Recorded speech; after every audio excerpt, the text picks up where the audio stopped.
At birth, I was given a Chinese name, and my dad has four aunts. My dad has four sisters, my four aunts, and they were like, "No, you can't give her a Chinese name. She'll never be accepted in this country." And they really forced, like, we need to give her an American name. Ashley is a name that I only use professionally. I don't ever use the name Ashley at home and stuff like that because when people, honestly, that's not my name.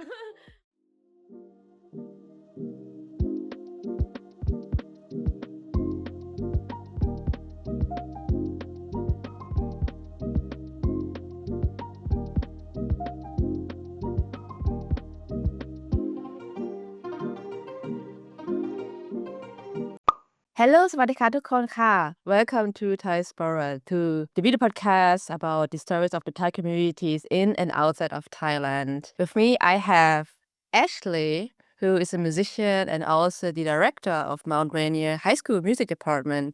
Welcome. Hello. Hi, thank you for having me. Yeah, thank you so much for joining me and being part of the show. How are you?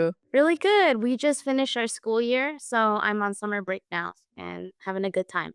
Oh, do you have specific plans for your summer break? Yeah, so next week we're going to be in Mexico to visit my husband's family. And then after that, I will be in Thailand for 3 weeks to visit my family. Oh, that's so cool, actually. Mexico and Thailand. Yeah. Also, do you have any breakfast yet right now? Yeah, no, my husband just made breakfast. So I just had some breakfast and I'm just all set up, ready for the day. Just a quick note to you guys outside. So Ashley is right now, you are in Washington, right? In Washington State. And then I'm in Middle Europe, so there's like a big time difference of 9 hours. So at my place right now, it's evening, whereas in your time zone, it's quite in the middle of morning. So this episode will be about you and your path to become a musician and also which role Thai traditional music has in your life. But before I start asking you the serious question, I have a little pop quiz with every guest so that the audience can get to know you a little bit better. Is that okay with you? Okay, let's do it. This episode is brought to you by me. This podcast aims to shine a light on communities that have often been overlooked, or rather, underrepresented in Western media. In a fast-paced world like ours, I want to tell stories that leave a lasting impression. Creating them in a video format is not only something that I enjoy, but also a way for me to reconnect with and explore my Thai heritage. That said, none of this would be possible without you. You help keep this podcast stay afloat. I know nearly every piece of content out there is asking you to like, share, subscribe. Mine is no different. But truly, I'm grateful for every bit of support and engagement. Thank you and ขอบคุณค่ะ So I would like you to complete certain phrases and complete them whatever you like to. Okay. As a Thai woman in the States, I feel.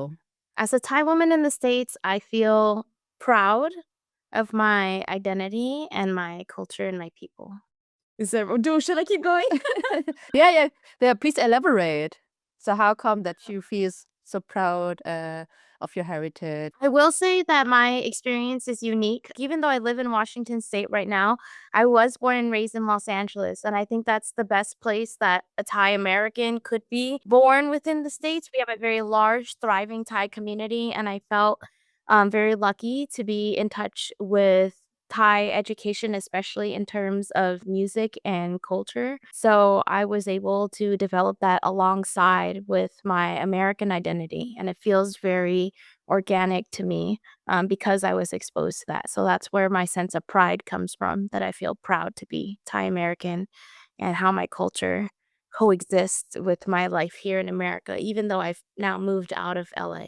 In my previous episodes, I also covered Thai Town, which is in LA, and it has like the biggest population of Thai diaspora outside of Thailand. And you have to imagine, you guys outside, this is kind of like a district where there aren't only Thai restaurants, but also like Thai businesses owned by Thai American people, and also lots of festivities going on there. And there's also like a Wat, right? The Wat isn't in Thai Town, but it's within distance. Yeah, Thai Town the interesting area because it's registered with the Los Angeles government to be an area dedicated for Thai culture and Thai people. But I would say it's majority of Thai businesses that are there. But the actual Thai residents live outside of Thai town, as well as our temples and our wets are outside of Thai town. The clinic that the majority of the Thai community goes to is there. Was where my mom worked for a really long time. If anybody's listening who is from LA, the majority of Thai people for about 15 years would go there and see my mom. They would call her Mommy. Yeah, greetings to Mapi from here. Let's head to the next phrase. I'm attracted to people who have or are. I'm attracted to people who are confident and brave. I think that life is full of opportunities, and if you have the confidence and the bravery to pursue things, it makes you a really interesting person. It makes you someone that is full of life and interested in pursuing life and fun to be around.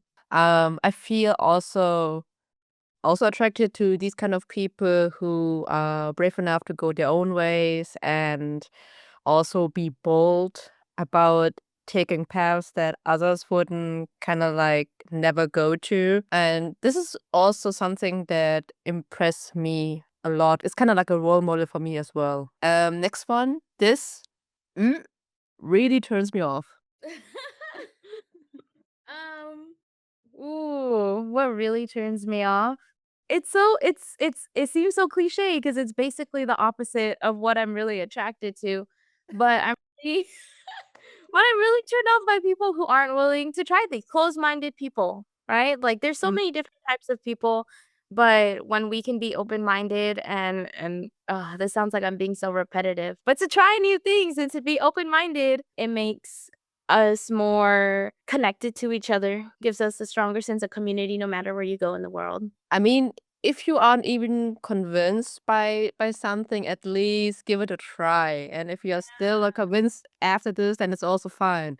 But if you, I mean, never left your country or always stay in the same city, in the same town for years and not even like, yeah, noticing, oh, there's also other places outside and just try out and touch some grass. Exactly. I actually just told my students that. I think a lot of what I'm saying too is tied so much to me being a public school teacher. A lot of my life goals and philosophies and how I feel has to do with who I am as a teacher. Like I want to be around people who are like me and what I want my students to be, which is open-minded and brave and try new things. And so I think that's where that comes from. The next phrase is, people assume that I. Ooh, there's a lot of assumptions. Oh.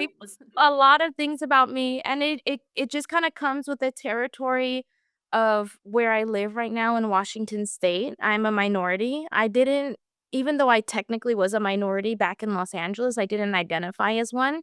But now that I'm in Washington State, for the first time in my life, I truly feel like a minority, and people assume things about me constantly. People will approach me on the street, or if I'm at a new workplace or a new job, and people will say things to me directly. They will assume that I am Filipino. They will assume that because I'm Asian, I must be quiet, passive. Honestly, they want to steamroll over me, talk over me, walk all over me. Small silly things too, that it's just stereotypes that they've imposed on me. Like when I started working at my current job, I had people go, "You must be the new math teacher."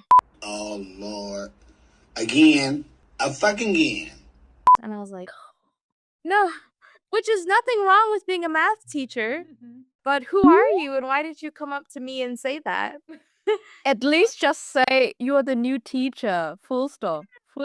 It's been quite interesting that you asked this question because in the last 4 years that I've lived here, I feel like it's in my face every day. People are constantly making assumptions about me, and my identity based on what I look like, and they're not even necessarily bad things. It's just, why are you making assumptions before you get to know me or ask me anything? How do you deal with these microaggressions? So, you have to have a blend of a sense of humor about it, right? Because I deserve to feel joy and live my life happily as well. So I like this conversation we're having right now, I can laugh about it, but I also confident enough to call people forward, call people out when they ask me things like that. I will correct them politely and just question them because a lot of times they need someone to hold a mirror up against them. Yeah, this is actually a good method, just like to reflect this and to question these questions. And I think otherwise people would never notice that you are that you're making like these really irrational assumptions.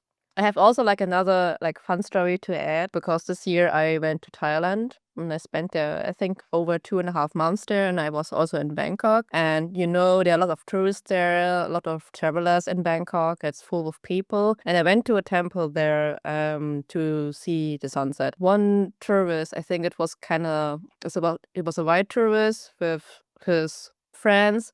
And they asked me if I can take a picture with them with the city in the background. And I was like, yeah, sure, I can take a picture of you guys. Yeah, just stand there. And then after this was done, the guy said to me, Konnichiwa, and left.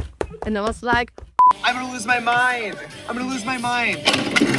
I'm gonna lose my mind on this day. What the is happening? Who is this? Who are these people? You're in Thailand, what? what? I was immediately turned off by these dudes. And I was like, uh-huh. This makes sense, yes.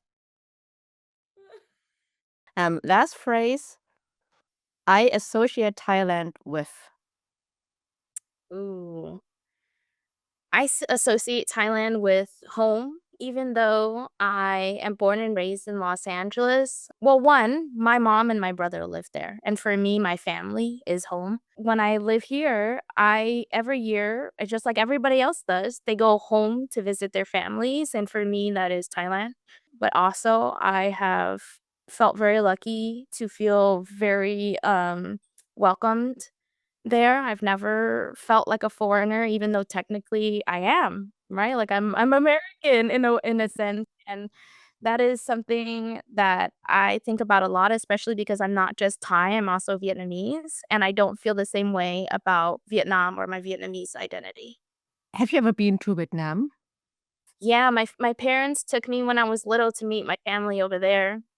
Even though my dad and my grandparents, the people who raised me in LA, are in LA still, everyone else is still in Vietnam. So when I was little, I did go to Vietnam to meet my family there. And would you say that you feel more home in Thailand than in US? Or is it the other way around? Ooh, I don't think there's a clear answer to that because when I'm here, I miss Thailand. And then when I'm in Thailand, I miss here. It's so complicated.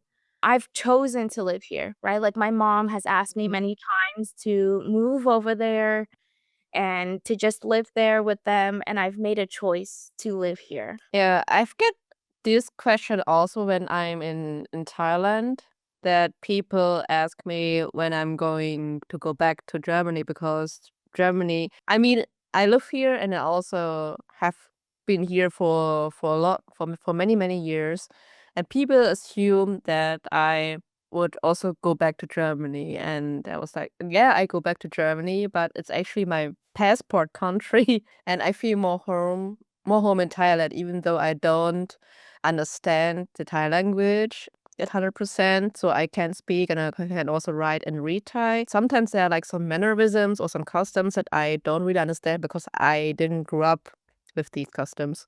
Or also as the same around in Germany. When are you going back to Thailand? And I'm like, I'm not really sure when I'm be there and as a resident there, but I will definitely visiting Thailand. But I'm not really sure how to answer these questions actually, because I think there's no definitive answer to this at all. My experience when I'm in Thailand, especially when I socialize with people outside of my family, like for example, I just last time I was in Thailand, I was celebrating my brother's birthday and he invited all of his school friends and of course their parents came and their parents asked me, "When are you moving back here to Thailand?"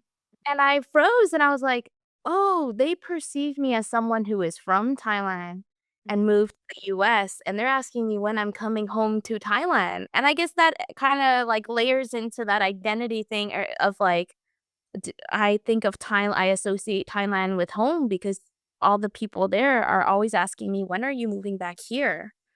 So you mentioned that you were born and raised in LA. How's it like to grow up there? It is very interesting. LA is a extremely large, highly populated, diverse area. I grew up specifically in the San Gabriel Valley, the 626, which is America's second most densely populated Asian community right after Hawaii, which is kind of what I was saying earlier about growing up not knowing I was a minority. And the corner of LA that I grew up in was predominantly Vietnamese, Chinese, Mexican people. I was raised in my dad's home because my mom, when she came over to America, she went by herself. So the only family I knew in America was my dad's family, who identify as Vietnamese Chinese, but completely raised me in a household where we existed as Vietnamese people, and the community that we participated in LA was Vietnamese.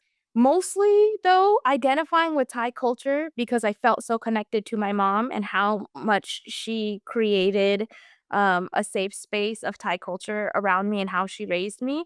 But then my American life, the life that was outside of my home, was entirely Mexican Americans. So all of my classmates, the predominant culture in Los Angeles is Mexican. And I used to think that that was just American culture. But now that I've moved out of LA, I realized that I was raised in my American culture was entirely Mexican American culture. The food, the language, the social structures, everything. I grew up in a very Mexican community. Yeah, it's also a bit similar to my upbringing in Germany because I grew up in Berlin, which is the capital of Germany, and it has many people from Turkey here. So there's like a big Turkish diaspora in Berlin. Or in my neighborhood back then, you didn't have many restaurants or businesses owned by white white German people.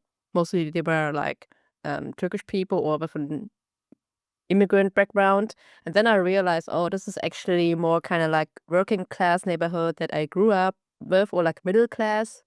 And the white dudes, they would live in another neighborhood then. Yeah, I think that's what it is. It's that a lot of us immigrants all end up in this working class, middle class community, and we build our own sub community within these cities, and it creates its own experience. And especially now that my mom has moved back to Thailand, and I'll tell her things about me living in Washington State, she can't comprehend it. She has a fixed idea of what America is in her head. But my mom has only ever lived in Los Angeles and worked in Thai town her entire time of living in Los Angeles. So she lived very much in her own subcultural bubble. And for her, that's what America is. Did you ask how your dad viewed America, or what is his America, so to say? My dad is not someone who's very narrative in the way that he speaks to his family, which is why you'll notice I talk about my mom and my Thai culture a lot. He was always physically present in my life, but he didn't speak to me or connect to me very much. But I was very much craving his story, his background, a relationship with him. So I've pieced together information off of little snippets of things I've heard him say throughout the years. My dad is a refugee from the Vietnam War, and he came here relatively young, like 12 years old is very young. He was still a child. But I'll hear him use the word American, and he's never referring to us. Every time he uses the word American, he only refers to white people. Like, we'll go places and things will happen, and I'll say, "Oh," especially when you're a little kid, you're like, "Oh, she got to do that. Well, can I do that?" And he'll say, "No, you can't do that. They're American." He'll never refer to us as American. He'll always say they are American, and he'll never say that we are.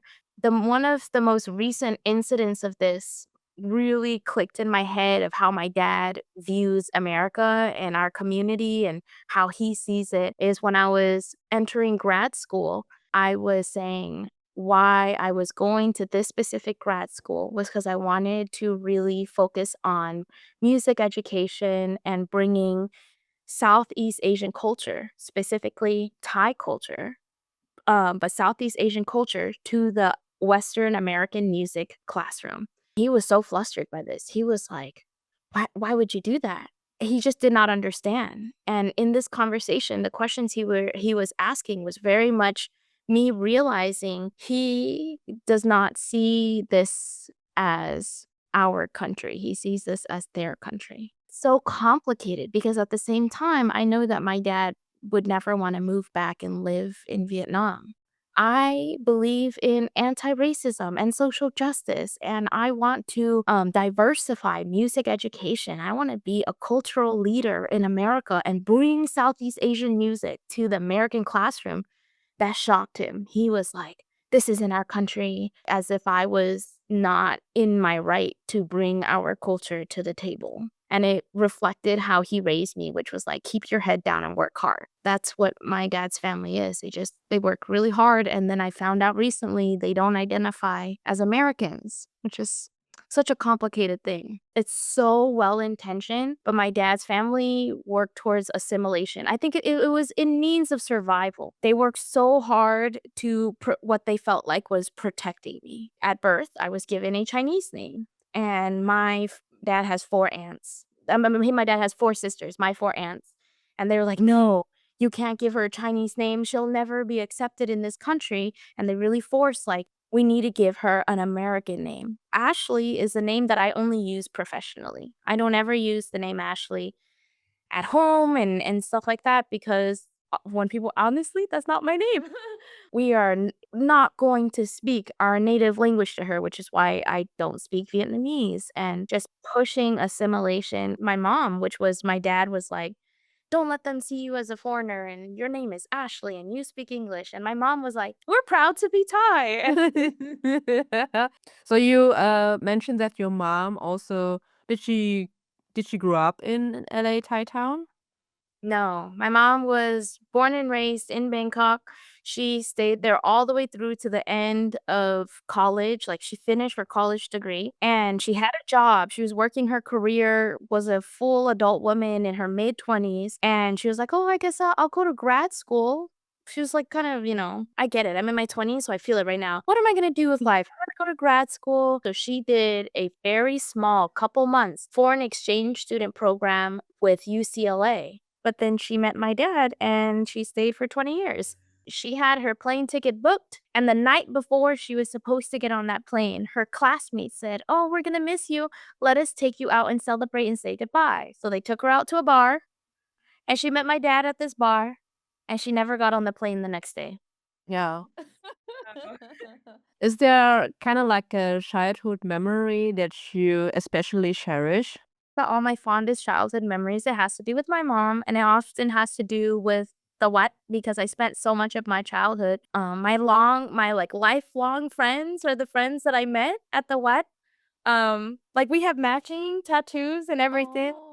But like we're like 3 girls, and I like all my closest friends are girls that I met at the what, and my mom and I connected over. She was able to teach me and show me our culture there. So I think those are my fondest childhood memories.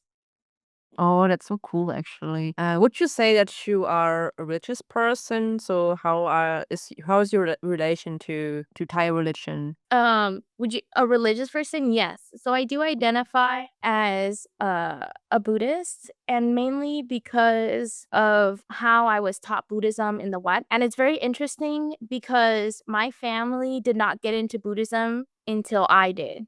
Usually, children are taught religion by their families. I was not taught religion by my family. My Vietnamese family came from in Vietnam. They didn't get to learn about or explore religion because of the whole political turmoil in Vietnam. They did not get to understand or learn about Buddhism in Vietnam. I'm really good right now, but as a child, I struggled with a lot of emotional problems, and I've come to terms with and have a great relationship with my mom, and I'm kind of estranged from my dad, but I had a very tumultuous childhood, and I actually found a lot of answers in Buddhism because All of the monks at the temple would talk to us every day. They would give you a lesson every day. And I listened to these Buddhist teaching lessons every single day for over a decade. It was my guiding light in my life to find peace and to help me with my struggles. Because as you can tell, my parents are so different.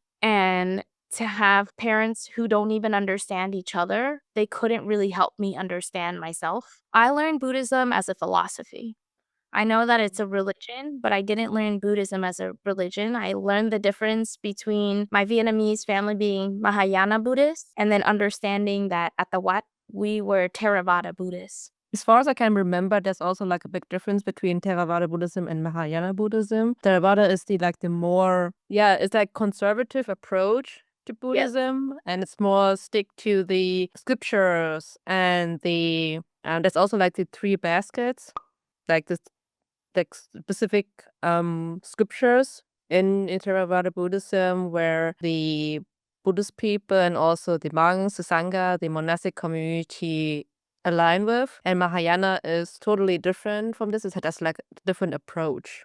It's like its totally own thing. And I think very similarly with Vietnamese Buddhism, because Vietnam was colonized for so long and there's like large imprints of French culture and Catholicism and Christianity, Vietnamese Mahayana Buddhism honestly really shocked me because I learned it after Thai Buddhism. So my grandma took me to the Vietnamese temple, and when the Vietnamese monk touched me, I was like, oh, DD, oh, what it is? Oh, DD, what it is? it's like so because I had grown up in the Thai temple, so I was not prepared when he came up and he touched me. And I was not prepared when he had a wife and a child. And I was not prepared when they said, okay, we're going to baptize you. I said, how are you baptizing me? I thought this was a Buddhist temple.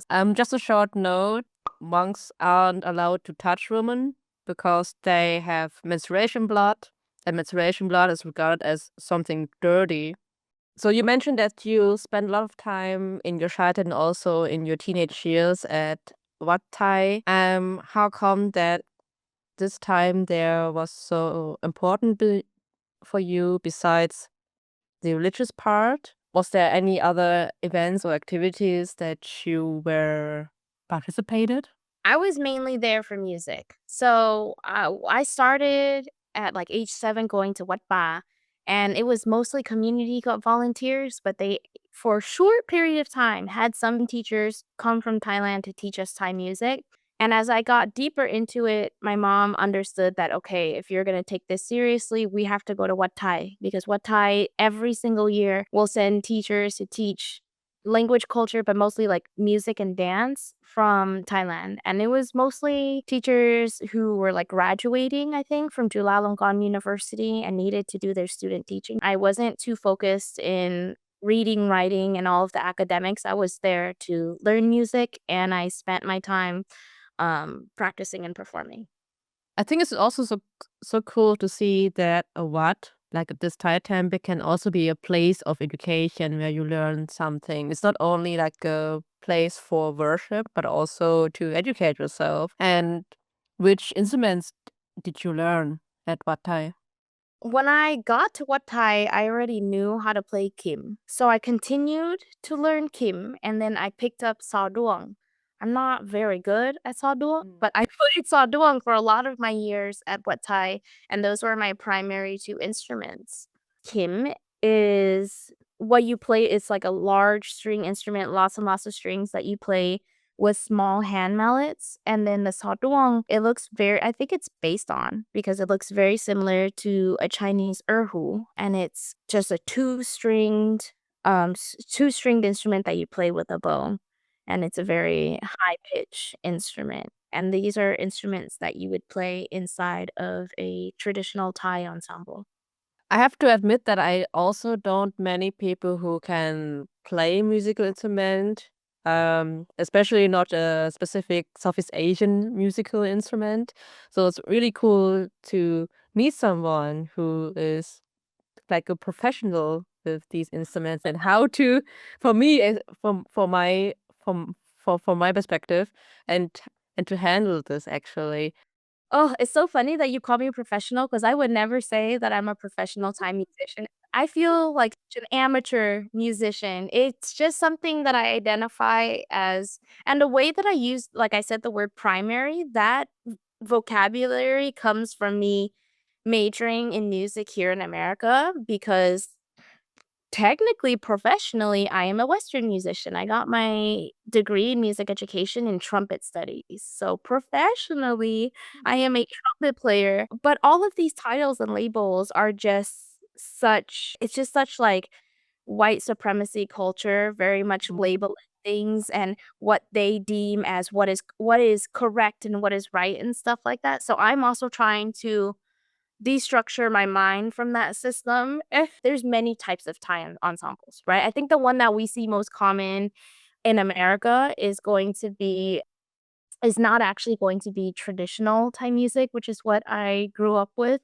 It's going to be a lot of like mixed ensembles where you see them put like modern rock instruments into it, or they might even do Thai jazz, but you very rarely see Thai traditional music. In Thai traditional music, in the string section, Kim is probably the most popular they start kids on because I think it's the easiest of the string instruments. Sawduang is definitely much harder to play and get a good sound out of. The sister of the Sawduang is the Saw-u, which at the bottom, instead of it being a small cylindrical shape, it's going to be a large round coconut. And that gives you like a lower sound. And then there's the jake, which is, in my opinion, looks really hard. That's the one instrument I have not personally tried. The one instrument I have not personally is a jake, which is like long. I think it's very long. It has strings, and you literally have to tie essentially a pick. It's like this big around your finger to play it. And Oh, I saw that once. Yeah, I remember. And then you get over to your percussion instruments. And that's where you see in a lot of movies and stuff is going to be like the lead instrument is your lemad egg, which is it's the egg instrument. It's the high leading lanad. And then you have your lanad tum, which is also a lanad, but the lower tum version, which plays more of the bass line. And then you have the metal version of that, which is like in a circle called a kongwong.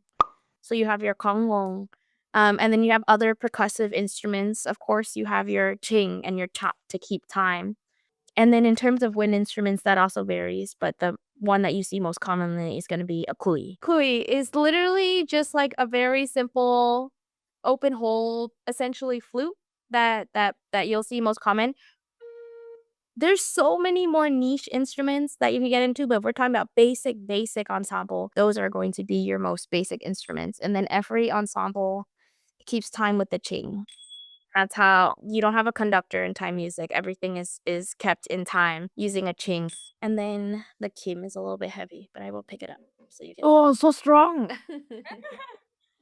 But it is just a lot of strings. This is the one that I think inexperienced people, especially foreigners, struggle with the most. Even though this is the one that we teach children. Like if you go to any Thai school, especially in Thailand, and you should look at their Thai ensemble, it's just a bunch of little girls playing kim. But for some reason, for foreigners, I have this. I've never used this myself, but they have to put the notes into it so they know what the notes are.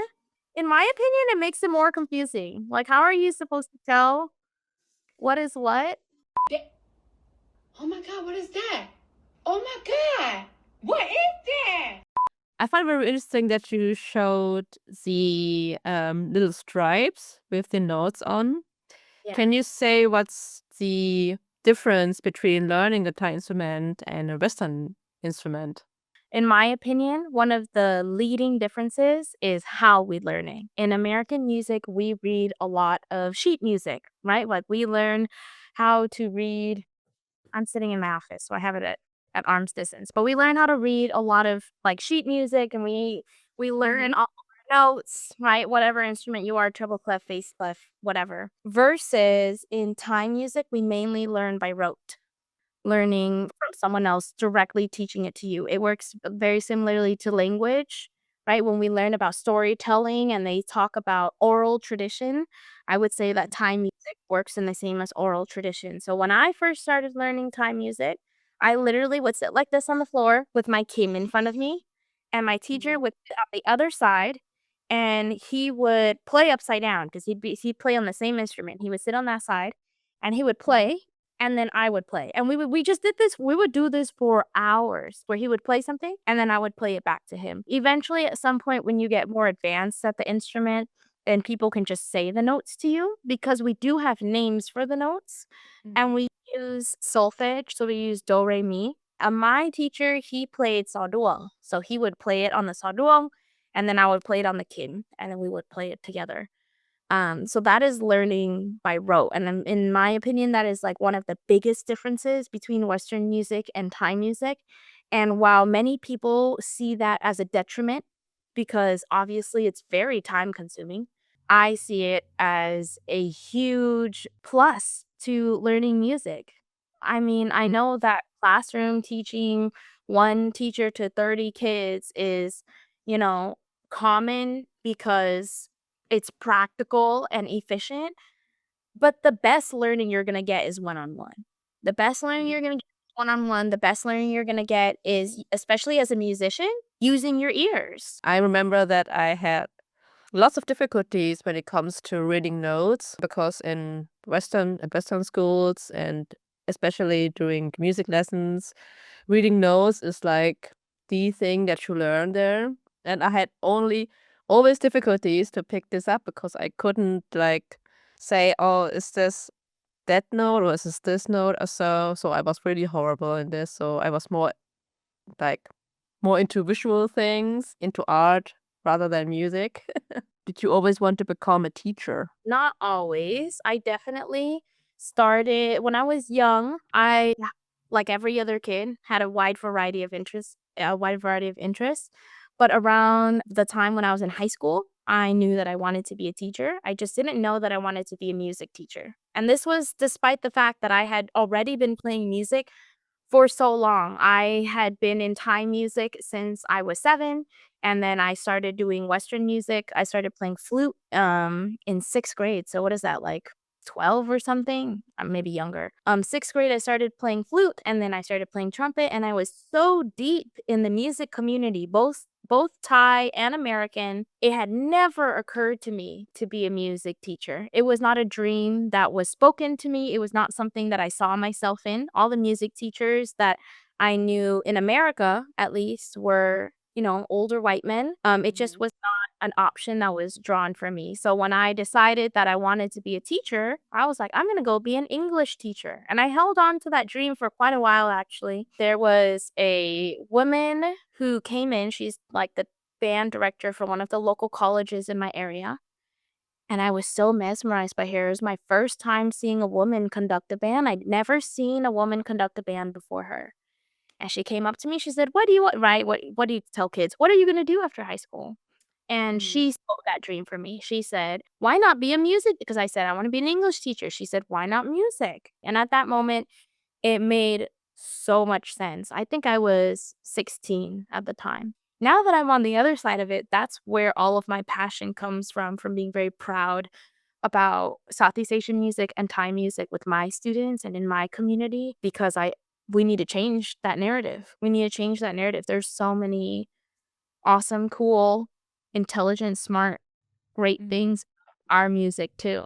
Yeah, this is a valid point. I think that both people who are like in these teaching positions or like in these higher positions have in most cases these assumptions are if it's not the Western way, then it's the wrong way or the inferior way. And I also experienced that when I studied art history, and lots of artworks and paintings that you discuss in class are mostly Western and are from Western artists or creators. And I was wondering, yeah, but what about other artworks from other countries or like other ways of music? And this is also one of the ideas behind diaspora, just to emphasize other cultures and also like to highlight them and also encourage other people to not only discover or rediscover the heritage, but also be proud of their own culture and not to be ashamed of it at all,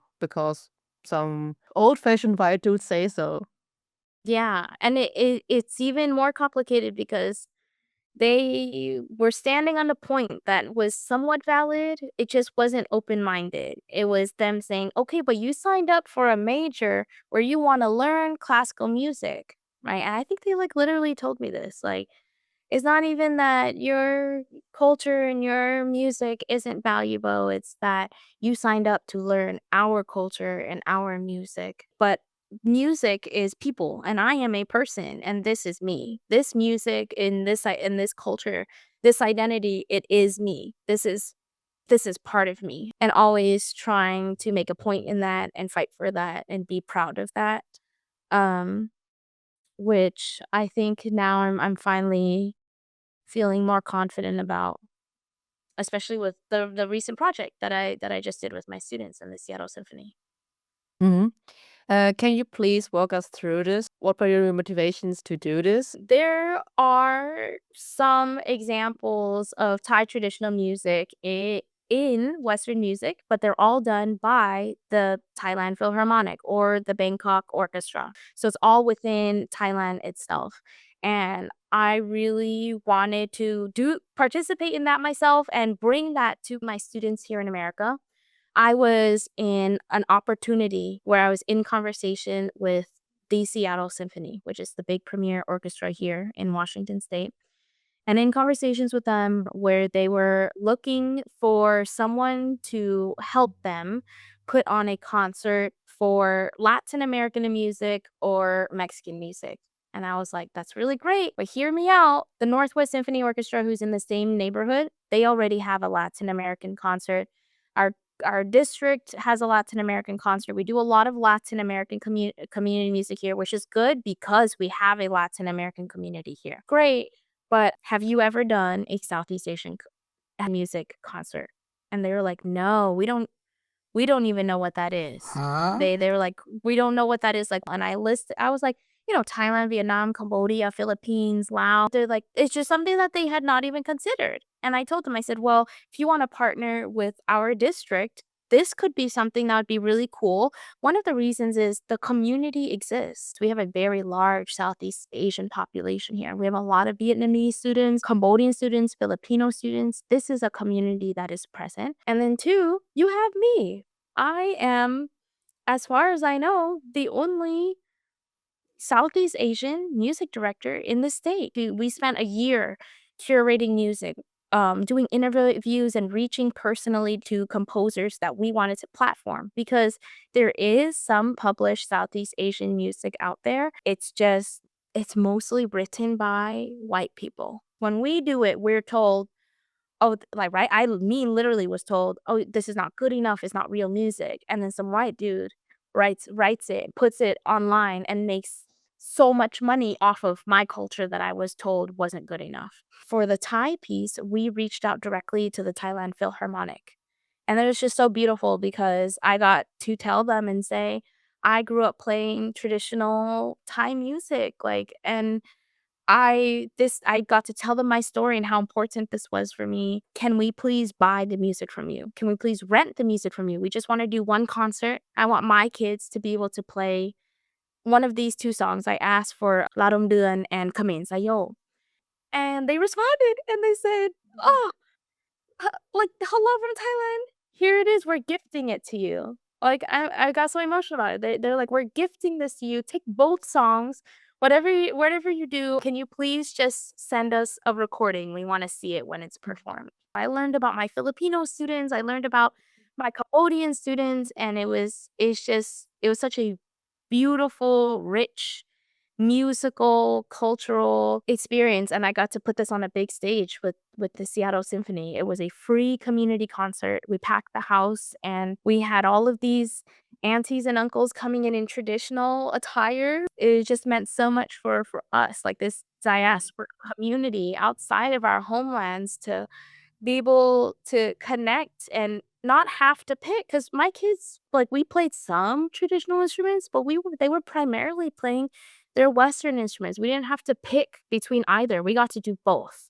We got to exist both. And it was, in my opinion, this project was accumulation of the last 10 years of me striving towards a future that looks like this. And this is the beginning of that. Oh, I'm about to cry actually, because I would love to have this kind of event happen in Germany, because there aren't many. I mean, there are a lot of Southeast Asians living in Germany, but they aren't presented in public or in the media. And I only know like one group who is playing the angklung, which is an Indonesian instrument based on bamboo. How do you say it? Like bamboo, Is it the one where they shake it? actually. Yeah, we have that in Thailand too. I also played it at the temple, and you each get like 2 notes, and it was it.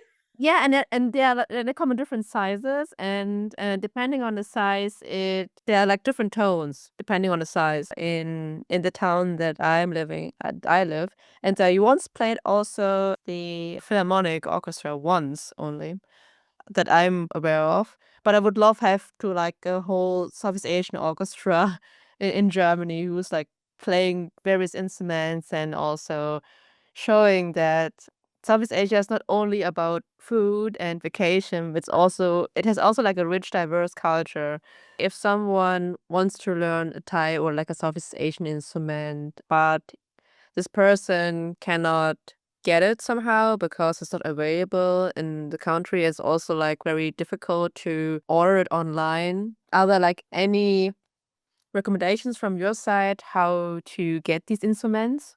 I will say that the Thai music community is extremely kind. If you can find anyone, every experience I've ever had with a Thai musician is they are so excited to help you get started with Thai music. If you have any hesitation about reaching out, don't. They are so excited to help you. If you want to connect with me, you can connect with me. It is hard sometimes to get big instruments, but we have small instruments. I think the reason why Kuli is so popular is because it's so easy to send. This is something that is really easy that could fit in a small package and be mailed anywhere around the world if the other instruments are too hard to be sent. We are almost also at the end of our episode, actually. What are your next goals for this year? Are there other concerts happening, like with the Seattle Symphony Orchestra? Did you plan anything in that sort? So while there aren't any immediate plans that are in the books, my personal life goal plans is I want to start a traditional Thai ensemble here in Washington State.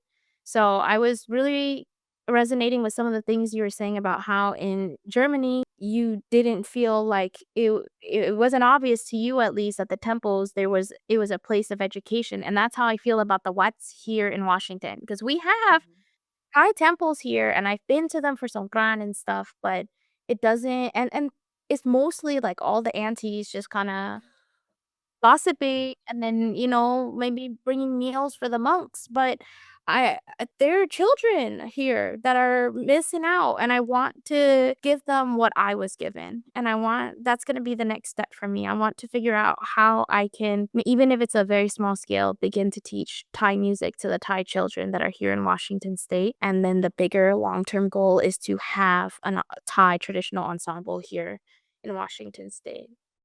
Mm. Yeah, I would love to see it in real life. I have to go to the US one once in my lifetime. How can people reach out to you if they have any questions regarding Thai music? That's a good question. I can give you my email. That's probably the best way to get to me. I don't know if do you want it verbally? Do you want do you want to type it somewhere? I don't know. I think I will write this down in the description down below if you have any questions to Ashley about Thai music, so you can check it out down there. Yes, or if you're in Washington State and you want to collaborate with me and make this ensemble a thing, let's do it. Yes, that would be awesome. Yeah.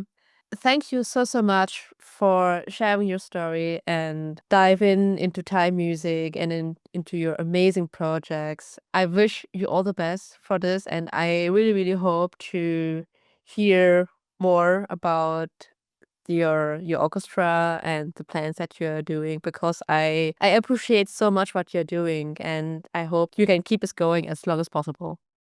Thank you so much. Thank you for giving me the opportunity to talk about it. Yeah, and thanks to you, listeners outside, for listening until this time. Please don't forget to like, share, subscribe. See you next time, and thank you again, Ashley. ขอบคุณมากค่ะ ค่ะ